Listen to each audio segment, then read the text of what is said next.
I'm Paul Perkins with the check of your ag weather. After highs this afternoon, mostly topping out in the 90s, even some low 100s from southeast Nebraska into north central Kansas. A cold front drops south and thunderstorm chances increase in western areas this late afternoon and the entire area tonight. Storms could be severe, especially if you're along and northwest of a line from Albion to Loop City, Lexington, and McCook, where there is a slight risk of level 2 of 5. Hazards from this afternoon at 5 through 4 a.m. include quarter-size hail, wind gust over 60, and a few tornadoes. Highs are seasonal in the mid-80s to the low 90s for tomorrow and Wednesday. Spotty thunderstorms will remain possible tomorrow and Wednesday before more widespread thunderstorms Thursday with a stronger cold front. A few thunderstorms could also occur for Saturday night into Sunday. Total rainfall over the next 7 days should mostly range a quarter inch to an inch and a quarter. Our daytime highs cooling into the mid-70s to the low 80s for Thursday through the Labor Day weekend. The cooler temperatures continue through the long-term forecast. Nebraska and Kansas temperatures likely to be cooler than normal this weekend through the first 8 days of September.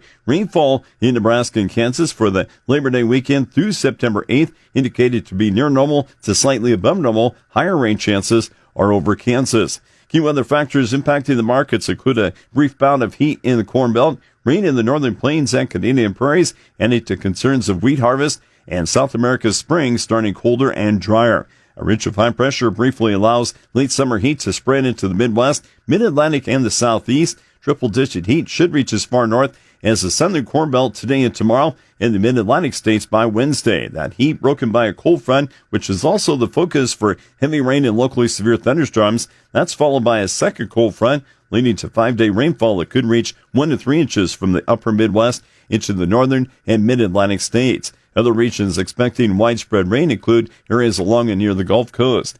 Across the northern plains and Canadian prairies, the rains are troublesome in corn and soybean areas that are too wet and a concern for loss of quality and delays during wheat harvest. Southern Brazil saw some rain over the weekend, but also frost that could be damaging to wheat. Extremely dry conditions exist farther north in central Brazil that could use some rain before planting and the wet season rains in about a month. Argentina is still unfavorably dry, and cold air this weekend produced widespread frost and freezes that may have damaged the wheat or slowed development. Some rain is possible in Argentina this week, along with more bursts of cold air. Bigger and more widespread rains are needed in Argentina just ahead of corn planting that should start up next month. With your check of ag weather, I'm Paul Perkins.